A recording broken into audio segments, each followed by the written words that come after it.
Don't laugh, it'll only encourage her. Written and read by Daisy May Cooper.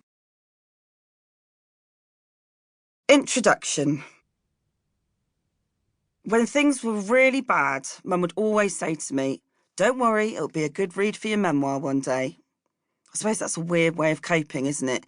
Trying to turn the bleakest, most dire situations into positives. Mum, I auditioned to be a stripper by snogging a pole and was laughed off the stage by a bunch of topless dancers. Well, that can go in the memoir. Mum, I accidentally spent all my student loan on a penthouse suite in a fancy hotel in Marble Arch, and now it looks like I'm going to get kicked out of drama school. That's a good one for the memoir. Mum, sorry I'm late for dinner. I had to work late at my cleaning job as someone balanced a Quaver packet full of piss on the radiator in the boys' toilets, and I didn't realise it until I picked it up, so I had to wash the piss off while trying to learn my lines for that Call the Midwife audition I have in London tomorrow. That will definitely be good to put in the memoir. It'll make people think you're down to earth. For fuck's sake. If I didn't write this memoir, this would all just be really fucking sad.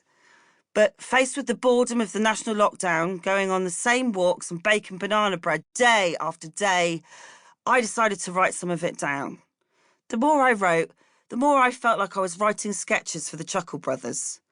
At the age of 34, I have lived the most humiliating, ridiculous screw-up of a shitstorm life, and it's been an utter joy digging all that shit up and putting it down on paper, therapeutic even. I'm writing this memoir because I owe it to myself to tell this story. I also need the money as I've got an ant infestation that needs sorting out. Thank you for buying it. But if you haven't bought it and you're just listening to the sample on Audible, what the fuck? Why haven't you just fucking bought it? It's not going to be that expensive. It's probably only be like £6. Do you reckon it is about £6? It's like £7 if you've got a... £7? That's actually quite a lot.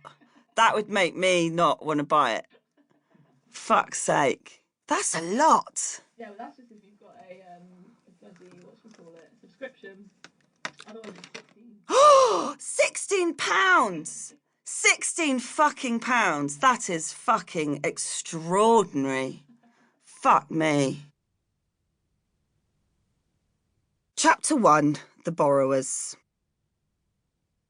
I know how boring the early stuff can be in autobiographies, so for your benefit, I'm going to skip through all that crap about how I was a cute baby. I really wasn't. I've been writing scripts and playing out a whole cast of characters in my head for as long as I can remember.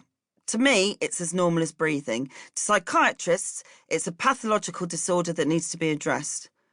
I blame my parents, especially my mum, because she allowed it. At no point did she step in and say, "Oh, Daisy, stop making it up."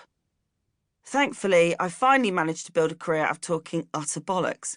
But back then, it wasn't as if my life's trajectory was mapped out for me. I was born on the 1st of August, 1986. The very same year the nuclear reactor at Chernobyl exploded. The Space Shuttle Challenger disintegrated mid-launch, and closer to home, mad cow disease scared the shit out of everyone. When I entered into the world, Christa Berg was riding high in the charts with his erection section classic, Lady in Red. The omens didn't look good.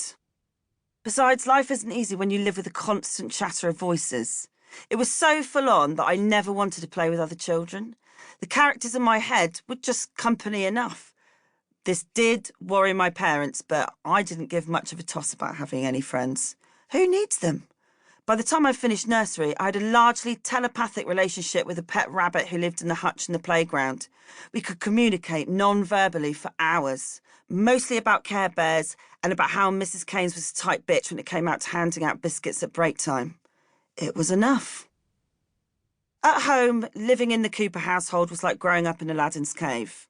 Mum and Dad were permanently broke, and Mum raided charity shops and car boot sales. She was an obsessive collector of threads and yarns, materials, toys, garden furniture, books, electrical equipment, and objects with absolutely no name whatsoever. As well as all the stuff she bought from car boot sales and charity shops, Mum also collected animals. She rescued everything, like the blind magpie that she nursed until it flew into the neighbour's spaniel's mouth. Even Mum couldn't rescue it then. Next, there was a cat with one eye that shat all over our shoes in the hallway, and a pheasant with a mangled beak that had been hit by a car.